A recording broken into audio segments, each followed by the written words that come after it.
lucha libre y algo más. Un recorrido por la historia con homenaje a las estrellas que dejaron sangre, sudor y lágrimas. Por forjar lo que hoy es la lucha libre profesional. En la voz de los periodistas Rafael Hernández Cabrera y Raicy Senois. Todos los domingos a las 19 horas centro, 9 de la noche Caribe. Hoy les presentamos Lucha Libre y algo más.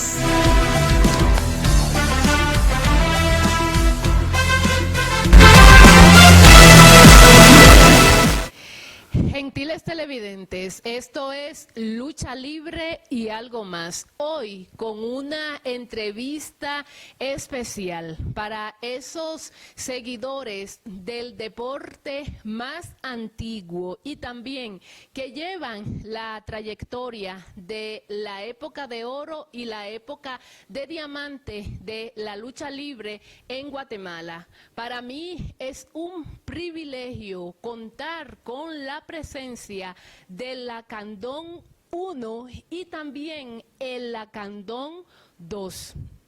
Cuéntenos cómo se inicia en la lucha libre. Sí, es una historia muy bonita. Yo empecé en el año 1962, conocí a los pioneros de la lucha libre y les puedo decir los nombres. Conocí al famoso luchador Hugo el Maldito, Chente Castellán, Máscara Roja, Máscara Verde, Máscara Negra y el Príncipe Apache, el Escorpión, el Salvaje, el Fenómeno, Relámpago Chávez, Moreno Fuentes, José Azari, La Fiera, todos esos grandes luchadores que conocí, pero antes de llegar a ser luchador, vi luchar a Máscara Roja contra Tití, un luchador que es el hermano de Tarzán López. Luchó en el estadio Mateo Flores, ahí donde me nació ser luchador. Vinieron unos luchadores de Italia, que era Celso Sotelo, contra Milo Milán, que también era italiano. Esa gran pelea que tuvieron esos grandes luchadores me nació. Pero para llegar a ser un luchador, pues un luchador tiene que ser fuerte, tiene que ser corpulento.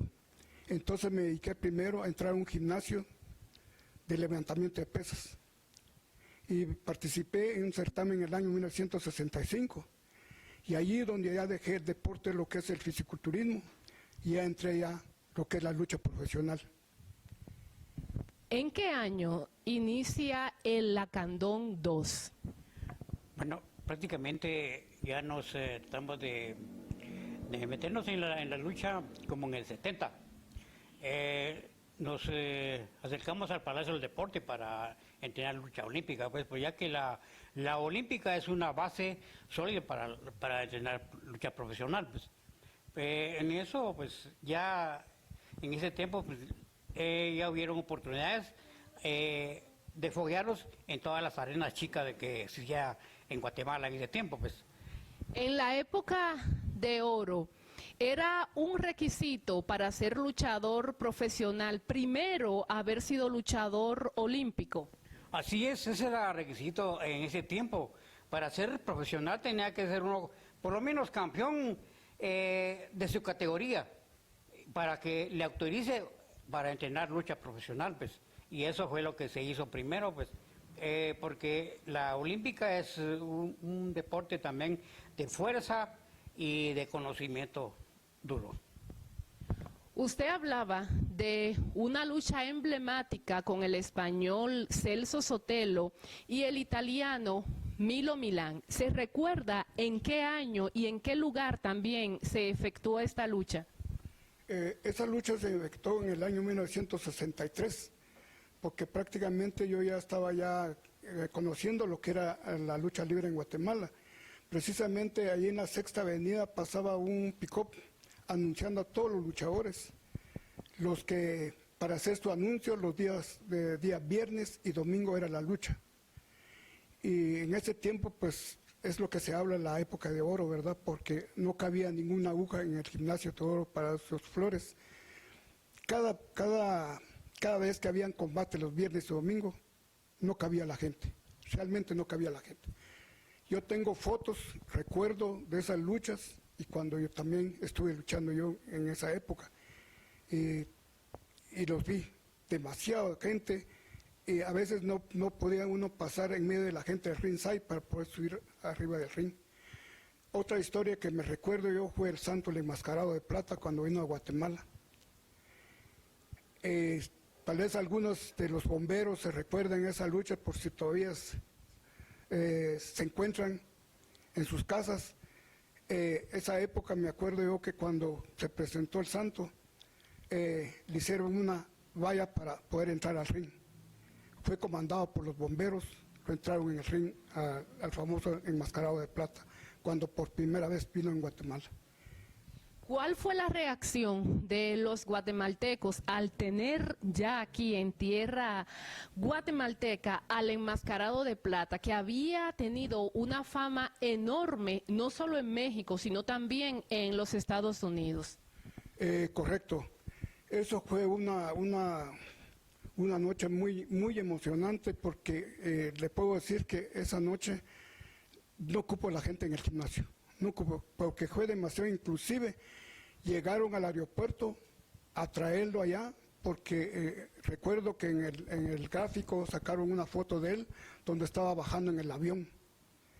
Y entonces de allí lo trajeron para aquí un hotel que se llama Bitmore de Guatemala, ahí estuve hospedado él en ese tiempo.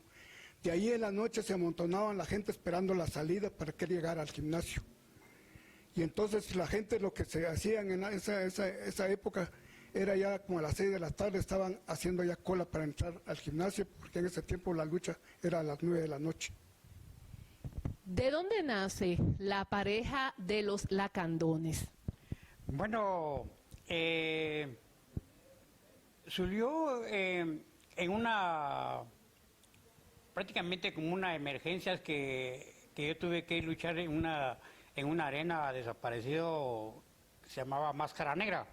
Pues había una emergencia ahí, pues de emergencia subí como el nombre como el Lacandón 2.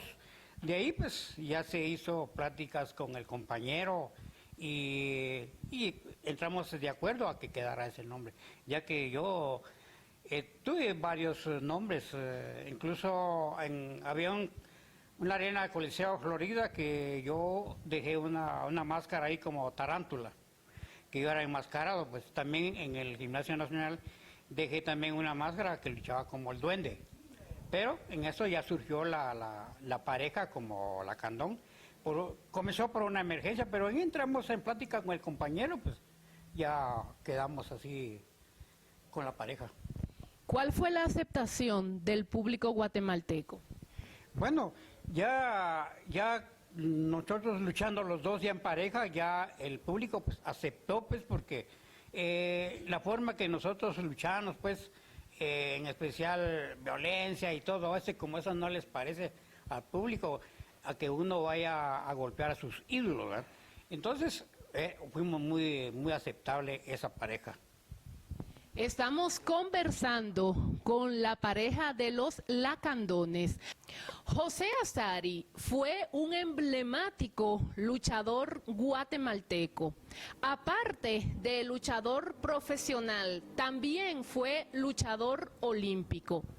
¿Qué recuerda de José Azari como luchador?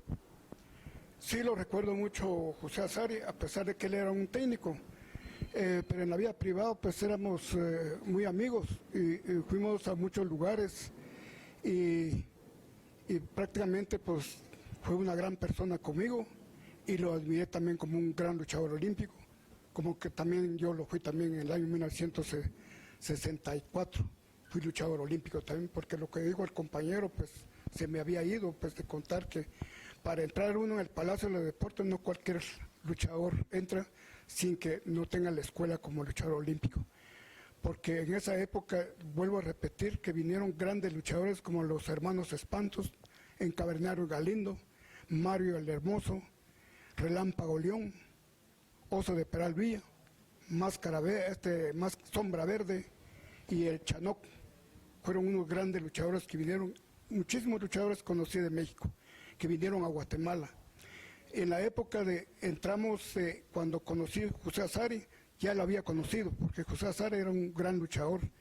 Ya también él estaba en la Arena Grande, como lo era Máscara Roja, como lo era Rayo Chapín, pero Rayo Chapín se fue al año 1968, agarró para Panamá, estuvo 4 años en Panamá, y él fue varias veces campeón en Panamá. Pues antes de irse él, yo me fui estando él allá, llegué yo a Panamá en el año 1969. Pero prácticamente yo no estuve mucho tiempo, estuve un par de meses y ahí retorné en El Salvador. Ahí cuando regresé a Guatemala, entonces José Azari tenía la arena, él era el promotor, y entonces José Azari me contrató, y recordando también cuando fue la época de que se abrió Canal 7, que el Canal 7 se encontraba aquí en la tercera calle y séptima avenida de la zona 9. Las luchas se hacían por la mañana y pasaba el programa en la noche. Y en ese tiempo pues ya no muy me recuerdo qué época fue, pero me acuerdo posiblemente como fue como el 73, aproximadamente fue como en el 73. Ahí donde surgieron los corsarios, muchos luchadores más, y hubieron muchos luchadores en Guatemala. A los 4 años vino Rayo Chapín de Panamá y conmigo se enfrentó. Y ya Rayo Chapín pues era un gran luchador en otro país, fue muy famoso, y se enfrentó conmigo y tuvimos varios combates, inclusive yo vencí a 12 luchadores para poder enfrentarme a Rayo Chapín. ¿Cuáles fueron esos 2 luchadores? Fue David Rodas, Saeta Verde, el Campesino, Ráfaga Verde, el Hippie, ya no recuerdo qué más luchadores, pero fueron el Paladín, el Salvaje, inclusivamente me enfrenté con el Salvaje, con el Escorpión, y muchos luchadores más, que llegué a 12 luchadores para vencerlo, para que yo me enfrentara con Rayo Chapín. Ya acercándonos a la época de Diamante, como pareja, ¿cómo se integran ustedes en esta nueva etapa de la lucha libre guatemalteca? Bueno, más donde tuvimos apoyo, pues ya cuando apareció una empresa como Reyes Alonso, pues, entonces en esa forma sí ya nos unieron más programas, entonces ya el público ya nos conoció más, la pareja, fuimos más aceptables, pues, y ya casi en esa época, como en el 80 tal vez, ya se trabajó ya en el Gimnasio Nacional Teodoro Palacios.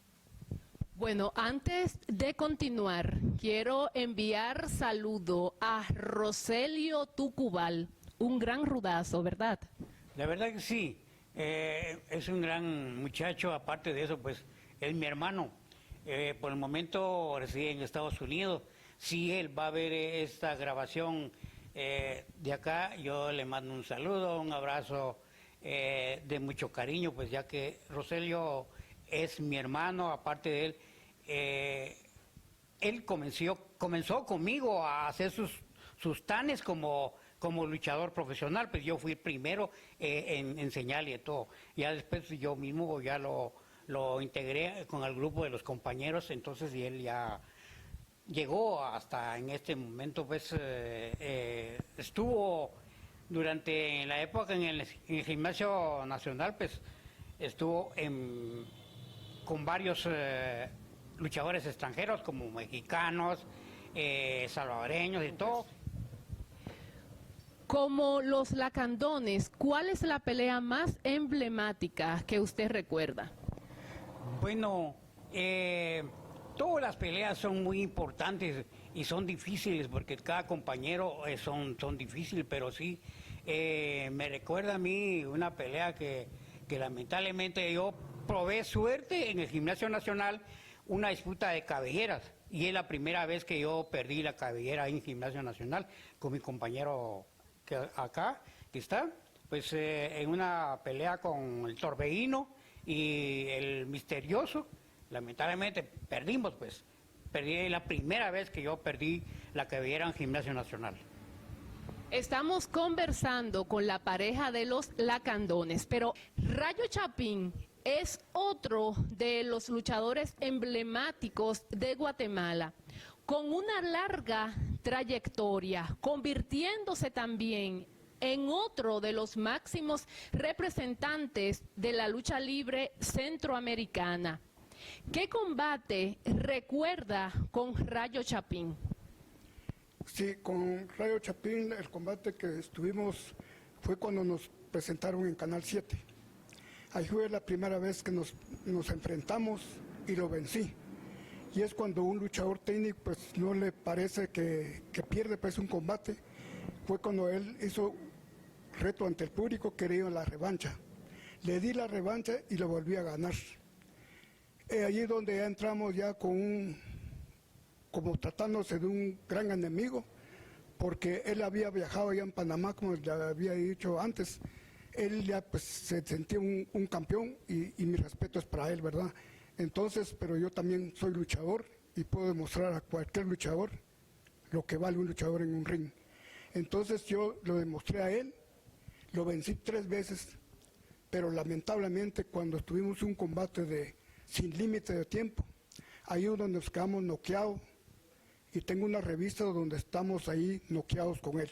Ahí cuando surgió Máscara contra Cabellera y acepté, firmamos ante un abogado para que no hubiera un fraude ante el público. Entonces fue cuando yo disputé mi cabellera contra Rayo Chapín.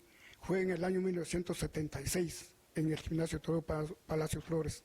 Ahí es donde perdí mi cabellera contra Rayo Chapín. Y es el recuerdo más duro fue de mi vida por haber tenido 12 años mi pelo largo.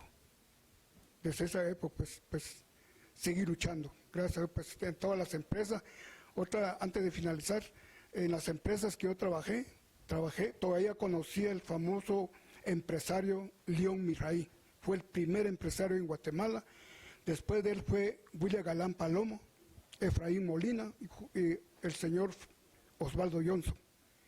Y después vino José Azari, después el señor Edgar Echeverría, también fue empresario en el gimnasio, también estuvo en la época de él. Y ahí cuando me contrataron, y le puedo decir esa palabra, me contrataron, porque yo ya no quería luchar, pero me contrataron nuevamente y entré en las promociones Reyes Alonso. Muchas gracias por esa entrevista, señor.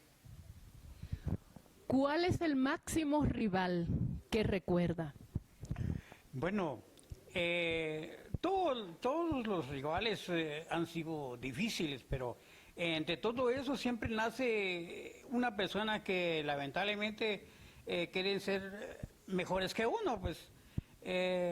Un muchacho que luchaba como Ráfaga Verde, pues claro que para mí era de respeto porque él era un luchador del Gimnasio Nacional. Y tenía como un combate conmigo, como una disputa de cabellera contra Máscara, pero lo único que él pues quería ganarme de una manera más difícil, pero lo que como yo cuento, que como tener olímpica es tener uno más experiencias para ser profesional, y todo eso me ayudó, pues él no pudo ganarme, ni no se llevó a cabo esa pelea de Máscara contra Cabellera. Eso fue una arena como ya desaparecida, como era la arena Máscara Negra, ¿verdad?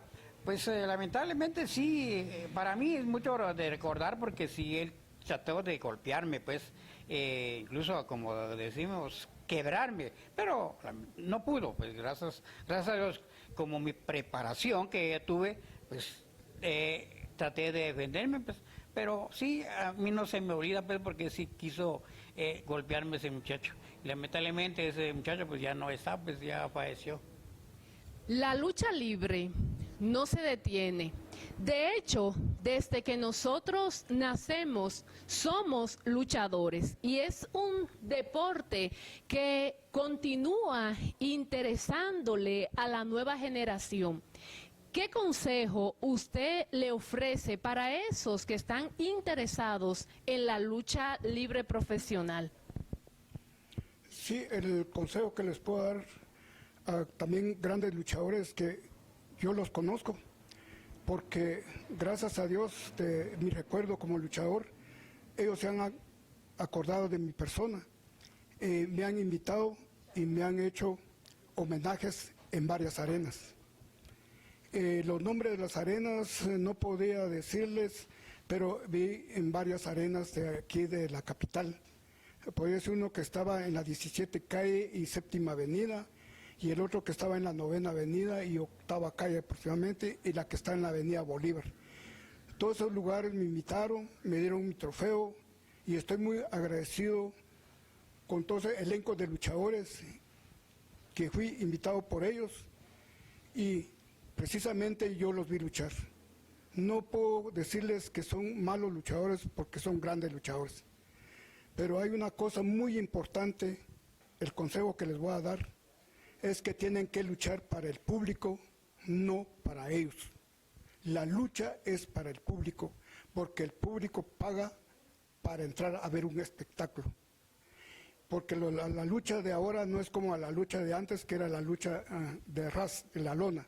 Ahora pues existe mucha lucha aérea, es muy bonito, pero es más peligroso, pero tristemente les digo, no lo toman a mal, es un consejo. Luchan para el público, no luchen para ustedes. Muchas gracias. Gentiles televidentes, continuamos con nuestras entrevistas especiales con luchadores guatemaltecos emblemáticos, tanto de la época de oro como de la era de diamante. Y ahorita nos acompaña Changay Primero. ¿Qué tal, Changay Primero? Bien, mucho gusto. Antes que todo, quiero darle gracias a Dios por permitirnos, pues, porque en realidad sin Él no seríamos nada, pero igual yo me siento muy contento de conocerte, Raicy. Gracias a Rafita también, porque él nos ha sido un pilar para que nosotros podamos estar donde estamos. Gracias, aparte del público. También para mí es un gusto conocerlo, mi estimado Changay. ¿En qué año se inicia como luchador? Yo me inicio en el año 70,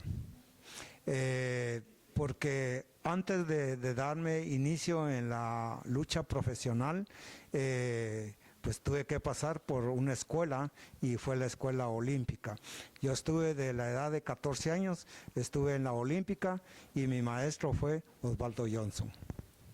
La mayoría de jóvenes quieren ser futbolista o jugar baloncesto, pero a usted, a los 14 años, ¿qué lo motivó para decir quiero ser luchador? Y también, ¿cómo es eso que encuentra en su camino a don Osvaldo Johnson? Sí, yo pues fui motivado por mi primo. Él le gustaba mucho la lucha libre, a mí no me gustaba, ¿verdad? Y me invita para que fuéramos, en ese tiempo estaban haciendo la lucha libre en el Gimnasio Nacional el día viernes y el día domingo. Y él, como no le gustaba ir solo, me dijo, mira, yo quiero que, te voy a invitarme, vamos a la lucha. ¿Y eso qué? Venite mejor, es bien alegre, muy emocionante, vamos y yo te voy a pagar tu entrada, ¿verdad? Y entonces vine yo, bueno, lo acompañé y créame que desde la primera vez que yo veo la lucha libre, entra en mi corazón y el anhelo y el deseo de ser un luchador. Y luego, pues entonces, cuando yo quise ser luchador, pensé que era solo de ponerse un traje y ser luchador. No, tenía que pasar por una escuela. Y entonces conozco a don Osvaldo Johnson, por una casualidad nos encontramos en la calle y le dije yo, que yo quería ser luchador. Bueno, ¿quieres ser luchador? Tienes que ir al Palacio de los Deportes, ahí vas a ir y tienes que pasar por la lucha olímpica para poder ser un buen luchador. ¿Qué tiempo duró practicando lucha olímpica? Duré aproximadamente de los 14 años que empecé a entrenar lucha olímpica a la edad de 19 años. ¿Cuál es la diferencia entre la lucha olímpica y la lucha libre profesional? Es muy diferente. La lucha olímpica trae una maestría, algo especial, que ahí no hay golpes, ahí no hay como en la lucha profesional, ahí todo es llaveo, y por eso es que nosotros los profesionales les sugerimos a los jóvenes que quieren ser luchadores que primero tienen que pasar por una escuela olímpica para poder llegar a ser lo que podrían ver ya en la lucha profesional. Ya es diferente, hay mucha diferencia entre una y otra, pero con la olímpica uno empieza a aprender mucho llaveo, y eso es lo que no se ve ahora. ¿De dónde surge el nombre de Shanghái primero? Antes de tener este nombre, ¿ya había utilizado o había luchado con otro nombre? No, yo desde que me di inicio en lo de la lucha, no utilicé otro nombre. Yo solo aparecí con este nombre porque cuando yo ya había crecido más, empecé a conocer a otros personajes como el Corsario 2, al Alacrán, al Escorpión, y bueno, me empecé a codear con ellos y yo les dije que yo quería ser luchador, y entonces me dijeron, tienes que buscar un nombre, pero lo que yo sí quiero, le dije, es que mi nombre no sea venido de otro nombre, porque hay muchos nombres que vienen que no son nacidos de uno, sino que les toman, como te dijera, copia de algo. Pude ver mi máscara, no es copiada de otro, y del nombre tampoco puedes ver que no hay ningún Shanghái, solamente nombres japoneses, chinos, pero no como Shanghái. Me gustó también porque me enseñaron unas fotos de la ciudad de Shanghái, y a mí me agradó mucho eso, y quise ser arte marcialista, y empecé a entrenar también con lo que es karate para poder adquirir, y entonces nace el nombre ahí de Shanghái. ¿Por qué en la máscara de Shanghái hay una trenza integrada? Porque ustedes lo pueden ver que cuando uno mira lo que es nativo de China, de Japón, los mongoles usan trenza, y hay algunos otros chinos que también usaban su trenza aquí, y entonces nace ahí quererle poner una trenza. Hoy esta trenza es simbólica, pero cuando yo me empecé a dejar crecer el pelo, y el pelo salía de aquí adentro, porque tenía el pelo grande. ¿Y apostó su cabellera? No lo he apostado, porque hasta la fecha, gracias a Dios, no ha habido quien me quite esta máscara. Nos decía que nunca ha perdido su máscara. ¿Cuáles son los combates más recios que usted recuerda? Bueno, yo he tenido muchos combates recios, porque media vez hay un rival, el rival es rival, y no hay rival pequeño, no hay rival grande, todos tienen su conocimiento, y se topa uno a veces con algo que ya siente uno que decae, pero uno le pone muchas ganas, y entonces no hay rival grande.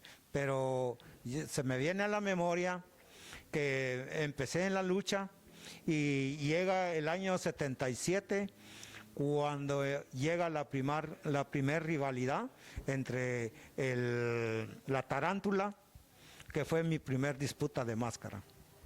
¿A quiénes más le ha ganado la máscara? Tengo la máscara del felino, pero no felino asesino, no, que como le digo, esos nombres vienen a veces copiados y vienen de otros lugares. Viene el maldito, viene el brujo, y por el momento pues no se me vienen otros nombres, pero sí he disputado mi máscara contra cabelleras y contra máscaras. Usted se inicia en plena época de oro.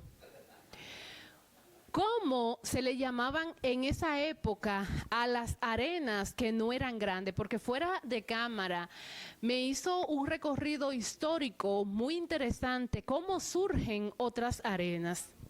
Sí, yo vengo de una arena chica y me siento muy honroso de venir de una arena chica. Yo no nací, porque hay quienes sí nacieron posiblemente en la arena grande que le llamamos al Gimnasio Nacional, pero para incursionar ahí había muchas dificultades, costaba llegar ahí. Y a nosotros nos quisieron eliminar, las arenas chicas las quisieron eliminar porque les estaban haciendo contrapeso a ellos, pero ese fue un semillero y ese semillero fue donde yo crecí. Aparte del felino, ¿cuál otro rival usted recuerda? El más duro para mí fue el Acandón 2, porque él se me metió en mi camino a diestra y siniestra, porque él quiso a cualquier manera quitarme la máscara, pero no logró, porque también le disputé el cinturón de ligero que tuve yo un tiempo, y también le disputé la cabellera, y yo le salí arioso. ¿Dónde fue la disputa del cinturón ligero? Fue en la arena de la 20 CAE y Avenida Bolívar. En ese tiempo la tenía el maestro Panterita, él era el que la tenía. Shanghái I también es un representante de la época de oro de la lucha libre en Guatemala, y también cubre una parte de la época de diamante. Ahorita nos encontramos en una nueva generación de luchadores. ¿Cuál sería su consejo? Al principio hablaba y daba así algunos consejos, pero ya para finalizar, ¿qué le aconsejaría a la nueva generación de luchadores guatemaltecos? Sí, yo le sugiero a todo el que quiera ser como luchador, así como yo un día lo soñé también, es que hagan lo que a mí me dijo mi maestro Osvaldo Johnson. Vayan al Palacio de los Deportes, es la Confederación Deportiva Autónoma que queda en la zona 4. Ahí pueden abocarse y empezar a entrenar lucha olímpica, porque eso es otro deporte que también es muy bonito, pero que la gente casi no le ha dado mucha cabida. Yo tengo muchos campeonatos que gané, departamentales y nacionales, y también internacionales, porque estuve con mexicanos, estuve con americanos y de otros lugares, también Puerto Rico estuvo aquí en Guatemala en esos campeonatos. Yo tengo varias medallas y trofeos. Y algo que... Siendo un jovencito son esas medallas y trofeos. Sí, correcto, yo en esa edad, pues yo tenía 14 años, tal vez yo esas medallas empecé a ganarlas a partir de 16 años, las empecé a ganar. Hay algo que quiero comentarles. Yo estuve en ese tiempo cuando fue la ida a Múnich, Alemania, los Juegos Olímpicos, y estuve yo como candidato, porque el que iba en ese tiempo era el primero, y si no iba el primero, iba al segundo lugar. Y yo en ese tiempo me gané el segundo lugar. El primer lugar lo ganó un gran compañero, que no puedo decir el nombre por el momento. Muchas gracias, estimado Shanghái I, por compartir con nosotros esta entrevista. Gracias a ustedes, gracias por la oportunidad que me dan de poder compartir y de poderles decir a los jóvenes, ¿quieren aprender lucha? Bueno, pues primero busquen la escuela, la mejor escuela, que es la olímpica, y después pueden ser luchadores profesionales. Y luego también les digo algo, el mejor consejo es evitar todo consumo de drogas o vicios de fumar o vicios de tomar. Esos vicios no le van a hacer que prospere, porque muchos han fracasado por eso mismo. Muchas gracias, Changay primero. Para mí fue un privilegio compartir con otro de los protagonistas de la historia, tanto de la época de diamante, tanto de la época de oro como de la era de diamante. De veras que para mí es un gran privilegio y ver cómo estos luchadores todos coinciden en que primero fueron luchadores olímpicos. Así que la juventud siempre es bueno que se incursione en algún tipo de deporte y que lo haga de la manera correcta, porque esto le va a garantizar el éxito. Espero que se hayan disfrutado estas entrevistas. Gentiles televidentes de Lucha Libre y algo más. Hoy me encuentro al lado de una de las grandes figuras de la rudeza en Guatemala, el Doctor Misterio.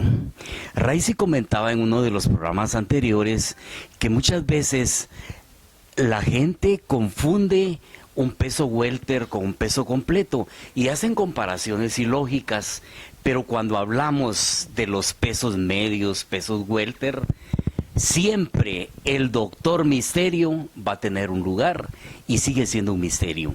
Pues hoy tengo el gusto de estarlo visitando y vamos a conversar un poco de la trayectoria de esa gran figura de la era de diamante. Cuénteme, Doctor Misterio, ¿cómo está usted? Pues me encuentro bastante bien, sí, y con esa gran inquietud, deseando, primero les agradezco pues haber venido y los felicito con ese gran programa que tienen ahorita, excelente, excelente programa, y más, pues despiertan el gusanito ustedes con este programa, porque como la lucha en Guatemala, usted sabe bien la trayectoria de la lucha, y se ha acabado pues, y ya se acabaron los buenos luchadores, y lamentablemente ahorita ya es otra época ya diferente, y ya diferente ya no aquel profesionalismo de antes, ¿verdad? Bueno, allá que usted está tocando el profesionalismo, ¿cómo ve usted a las nuevas generaciones? Porque yo he visto que el luchador antes, yo para conocer al Doctor Misterio tuve que pasar pero grandes etapas, grandes sacrificios para tener la confianza de llegarlo a conocer. Y ahora hay personas que desde que salen, desde las primeras oportunidades que tienen de luchar enmascarados y con la máscara en la bolsa. Sí, a mí me molesta un poco y me da tristeza. Me invitaron a una arenita y fui a ver, lamentablemente, puros patojitos primero, que no se dedican a su cuerpo, y luego salen enmascarados ya con todo su traje para combate, y salen a besar a los hijos y a la esposa ahí en ringside. Entonces, ¿cómo es posible? ¿Cómo no los van a conocer? Si nosotros conocemos el público que anda atrás de uno, que le conoce a uno la voz, le conoce hasta la forma de caminar. Entonces uno tiene que cuidarse. Antes, llamarse luchador era un orgullo. Hoy da pena y da vergüenza. Entonces es lamentable. Bueno, sí, los luchadores se cuidaban mucho. Eso me viene a la mente una anécdota del Santo. El Santo fue a un restaurante con sus hijos y el que ahora lucha como hijo del Santo, él era un niñito, iba con su papá, pero él quería presumir, yo soy el hijo del Santo. Y entonces, le dice, mira hijo, tú no tienes que decirle, no tienes que contar a nadie, por eso es que a mí no me gusta sacarlos a ustedes. ¿Sabes qué? Ahorita regreso, porque vio que un niño que entró a la otra mesa se le quedó viendo a las manos y le dijo, ahorita regreso. ¿Pero por qué, papá? ¿Por qué te vas? Es que ese niño me conoció. Ya yo regreso y el Santo se va. Al rato llega el niño con toda su familia. ¿Y dónde está el Santo? ¿Dónde está el Santo? ¿Quién? ¿El Santo? No, mi papá, pero él se fue. Él no es el Santo. También si yo le vi las manos, si cuando yo llegué al gimnasio yo le vi las manos, él es el santo, yo lo conocí. El papá solo le mandó a decir que se fueran, que los esperaba en su carro y se fueron. Y entonces es increíble, pero usted tiene toda la razón. Hay detalles tan pequeños que el luchador no debe mostrarlos al público. Exacto. Sí, por lo menos también salen anécdotas, porque hubo un momento que nos hacíamos broma con un árbitro que me encontró como a 2 cuadras del gimnasio, y yo me estaba cambiando de ropa. Pero aprovechando que él iba por ahí, yo cargaba un costal y metí mi maletín en el costal. Y le dije al árbitro, haceme un favor, llévate este costal para el gimnasio. Y lo seguí, se llevó el costal. Y entré, y ya andaba la gente ahí esperándome. Y logré entrar con la máscara y no llevaba el maletín, ¿verdad? Y el árbitro me hizo favor, y así yo me escondía por donde quiera. En la internacional tenía que pagar taxi para llegar. Y sí, el público está atrás de uno, pero en este tiempo la juventud prefiere y se hace un orgullo que los conozca la gente, que son enmascarados. Entonces yo creo que la lucha se está terminando. Y lo otro, que no cuidan su cuerpo, ¿verdad? No cuidan su cuerpo. Hace poquito estaba viendo la leyenda del doctor Wagner y decía Solar, el que andaba con él cuando fue el accidente, y él decía que cada hotel que llegaban, Wagner estaba en la terraza asoleándose. Y eso es cuidarse su cuerpo. Y yo, gracias a Dios, tuve la oportunidad.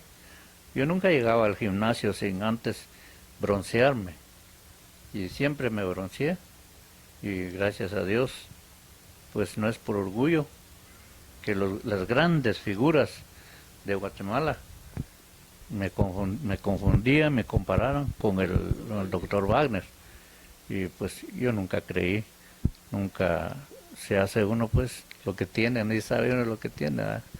Ahí dice que la humildad primero, ¿verdad? Bueno, tenemos por acá también algo muy emblemático del Doctor Misterio, el moderno Simón Blanco, sobre este penacho con un quetzal. Este es algo emblemático que él utilizaba en sus presentaciones. Vamos a ver, platíquenos algo de esto, Doctor Misterio. Bueno, primero mucho por la nacionalidad, y yo había visto mucho lo que es nuestra cultura, ¿eh? Pero a mí se me ocurre hacer este kepis con el quetzal emblemático. Incluso tuve que hacer un viaje a Totonicapán, donde están las famosas morerías, y ahí tienen un quetzal muy original, que es para el baile de las conquistas que salen en los pueblos. Pero no me quisieron vender el quetzal, tuve que utilizar este como peluche, pero sí. Y algo importante que no sé si usted se dio cuenta, que los ojos de este quetzal brillaban, alumbraban, porque tiene batería dentro. Ajá, cuando yo me lo ponía era excelente. Pero usted lo hizo. Sí, yo lo hice. Y algo importante, que cuando fue la disputa de la máscara con Catboy, yo sabía perfectamente que este chico iba a subir con su charrito, muy emblemático, como mexicano. Entonces pensé, no estaba tan terminado, entonces le puse más atención, y sí voy a salir yo con algo muy nacional también. Y se acuerda el equipo que tengo ahí, la capa y toda la falda y la pechera, pues más que cultural, ¿verdad? Más que nuestros ancestros. Y la disputa también con Karate Kid, ¿se recuerda de También, esa disputa? sí, con Karate Kid también. No, Karate Kid era venezolano. Venezolano, sí. Sí, buenísimo, porque él me durmió con una patada que me pegó en la nuca. Y yo sentí la muerte, porque esos golpes son certeros de veras, ¿verdad? Sí. Recuerdo que usted tuvo una lesión en el pómulo también. Sí, también es cierto. Bueno, uno de todos modos está expuesto en el ring, ¿verdad? Así que, como decimos los luchadores, uno sabe cómo sube, pero no sabe cómo va a bajarle al ring, ¿verdad? Sí. Y primero porque también cuando uno se entrega, no va a ser el de todo el montón, sino que uno tiene que, pues más que como decía el periodista Enrique Bremerman, ¿verdad? Que horas y horas hay que estar en el gimnasio, Sí. ¿verdad? No solo entrenar lucha, gimnasia, sino también pesas. Y eso es cuidar su cuerpo bastante, pues. Sí. Sí, sí. Bueno, aunque hay diferentes categorías, ¿verdad? Sí, pero el peso en un luchador es importante. Y yo creo que aunque sea un peso welter, igual tiene que lucir su figura como lo hace un peso completo. Perfecto, sí, sí, cuidar su cuerpo y darle lo mejor al público. Y el bronceado es importante, como usted decía. Exacto, sí. Hay veces que suben y usted no sabe si acaba de salir de la panadería, pero Ah. un blanco que Sí, sí, sí. no es posible. Ajá. Usted se recuerda cómo los luchadores se iban al puerto a broncear. Exacto, Los ajá. extranjeros también, no solo los nacionales. Sí, ¿verdad? sí, sí, exacto, ajá. Y entonces yo creo que hay que dedicarle tiempo a la figura también, ¿verdad? Exacto, O sea, exacto. no es importante solo ser luchador, también hay que parecerlo. Ah, por supuesto, es importantísimo. ¿Cómo todo fue eso. que se inició usted en la lucha libre, doctor Misterio? Es una historia larga. Y no sé si con usted lo comenté, pero no recuerdo. En mi pueblo, yo soy de Suchitepeques, en mi pueblo llegó una serie de una franja de lucha libre en el cine, ¿verdad? Y no me perdía ni una función. Se llamaba Los Tigres del Ring. Me emocioné tanto. Y hice una máscara con una blusa de mi mamá. Y yo me lucía en la cama, enmascarado, yo feliz. En eso se vino un vecino para Guatemala y regresó como 2, 3 meses luciendo. Fíjate vos que fui a entrenar lucha libre. Pero después de que él vino, después me vine yo para acá. Pero tampoco nunca pensé en lucha libre, pero más que tenía la inquietud de las pesas. Y entrenaba pesas donde vivíamos, pero escondidas. Yo tenía mis pesitos ahí sí que escondidas debajo de la cama y a las 5 de la mañana me bañaba ahí en el baño. Y así empecé entrenando. Luego entrené como un año box, pero ahí encontré otros compañeros que me invitaron a entrenar lucha. Y después entrené con otros compañeros que llegaban a un gimnasio allá por la zona 2, gimnasio Paco, recuerdo. Y ahí ya conocí a Jorge Mendoza, Lacandón, todos ellos llegaron. Y ahí ya empecé a entrenar más con ellos. Ya cuando nació un gimnasio ahí por la zona 6, el Club de Estrellas, ahí conocí a Juanito, el corsario desaparecido. Y yo había entrenado y me dijo, mire, y usted ya debutó. Ya le dije yo, he luchado en Míscole. Ah, qué bueno, me dijo. Pues, ¿con qué nombre ha luchado? Pues a mí se me ocurrió esto. Ah, qué bueno. Entonces me gustaba lo blanco. Dije, bueno, uno se ensucia más rápido y con el tiempo, pues los accidentes o como cuando hay un odio, hasta se rompe uno, le rompen la máscara, cuando hay un odio terrible, ¿sí?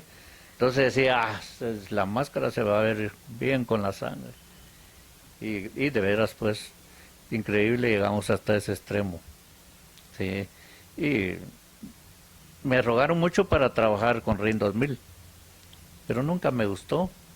Y había, ¿Por qué no le gustó? pues, no, nunca me llamó la atención. Ya. Nunca me llamó la atención. Bueno, ese es un episodio que mejor lo vamos a obviar, Va. pero podemos hablar de su etapa con Reyes Alonso. ¿Cómo nace esa tripleta de la ola blanca o la ola crema? ¿Cómo se llamaban ustedes?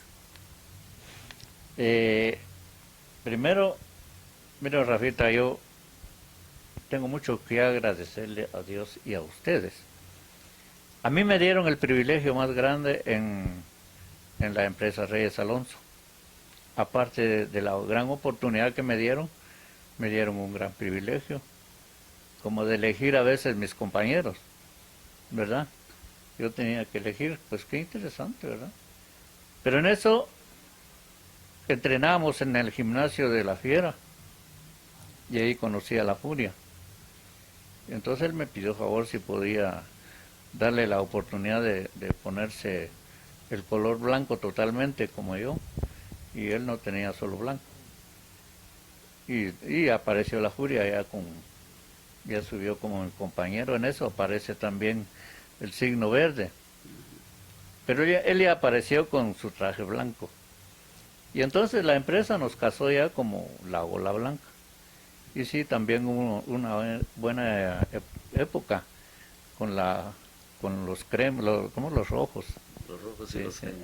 En ese tiempo decíamos la empresa seria, pero porque contrarrestaba las cosas fuera de lo normal que se hacían. Bueno, hace poco hablábamos de Titanes en el Ring y las cosas chuscas que se hacían en eso. Y habían empresas que se quedaron imitando totalmente a Titanes en el Ring. Y yo creo que usted siempre fue un luchador serio y por eso siempre prefirió la seriedad de la empresa seria y estable Promociones Reyes Alonso, que es donde realmente nace la época de diamante. Bueno, es una época en que se rompieron los récords que habían de la época de oro. Usted se recuerda aquellos llenos en el gimnasio que se habían visto en la etapa de oro, pero ya no se volvieron a ver más. Y en esa época de diamante, usted se recuerda de esos llenos impresionantes que la gente se quedaba afuera. ¿Cómo se sentía el moderno Simón Blanco con esos miles de gargantas gritando ahí para que soltara ¿qué le digo? A Sombra de Oro, que fue otro taquillazo? ¿Se recuerda de eso? Sí, exacto. Bueno, no hay como un luchador o un artista, lo sabe usted, que uno se debe al público, ¿verdad? Entonces, con ese gran público ahí sí que hace uno las cosas con emoción, ahí sí que se expone, y por eso, como decía usted, la empresa seria, así se llamaba, pero no era porque solo se ponía el nombre, de veras era serio. Y algo importante que tenía la empresa seria es que le daba oportunidad a todos les daba oportunidad, no hubo exclusión de nadie. ¿Y sabe qué es lo que me gusta? Y eso debería ser un ejemplo, porque el promotor, don Jorge Reyes Alonso, no tenía un hermano, ni un tío, ni él era luchador. Entonces yo creo que debería ser prohibido que los promotores luchen, ¿no cree usted? Porque un luchador, ¿cómo puede hacer para superar si es el patrón el que va a ir en las estelares? Bueno, es un poco delicado esto de que el empresario sea luchador, porque no sé si usted se dio cuenta de que últimamente, o también en la misma época de Jorge Reyes, habían otras arenitas, ¿verdad? Pero estas arenitas, los dueños son los campeones. Y eso era totalmente malo, pues, porque así como aquel gran Tigre de Chantla, él fue empresario. Pero él nunca fue campeón porque él quería, sino porque vinieron de veras grandes contrincantes para él. Y yo recuerdo que antes de que él fuera promotor fue que llegó a ser campeón, porque ya cuando fue promotor, ahí surgen figuras también como los Corsarios, exacto, el mismo Luis Azari, Máscara Negra. O sea, había oportunidad para todos. Para todos. Por eso de que Jorge Reyes también yo creo que eso lo hizo también como un gran empresario, esa gran seriedad que tenían para, bueno, algo aparte que también, ¿quién estaba asesorando, verdad? Nada menos que el gran periodista Rafael Hernández Cabrera. Gracias, ya usted ya me chivió, hombre. No, pero mire, qué gusto. Hay que decir la verdad. Qué gusto de veras compartir con el Doctor Misterio. Tenemos muchísimo más que hablar con el Doctor Misterio y esto no se va a quedar aquí. Vamos a regresar en otra oportunidad, doctor, si usted me permite que volvamos hasta la intimidad de su casa para poder llevar más a nuestro querido público. Esto es todo por hoy y espero que ustedes se han disfrutado de esta entrevista con el moderno Simón Blanco. Y tenemos mucho más que mostrarles, pero esto será hasta la próxima, si Dios nos lo permite. Esto fue Lucha Libre y algo más. Lo invitamos a sintonizarnos la próxima semana por este mismo canal a la misma hora. Con las estrellas de las diferentes épocas que escribieron su nombre con letras de oro. En la voz de los periodistas Rafael Hernández Cabrera y Raicy Senois. Nos vemos la próxima semana para que usted sea testigo de la historia.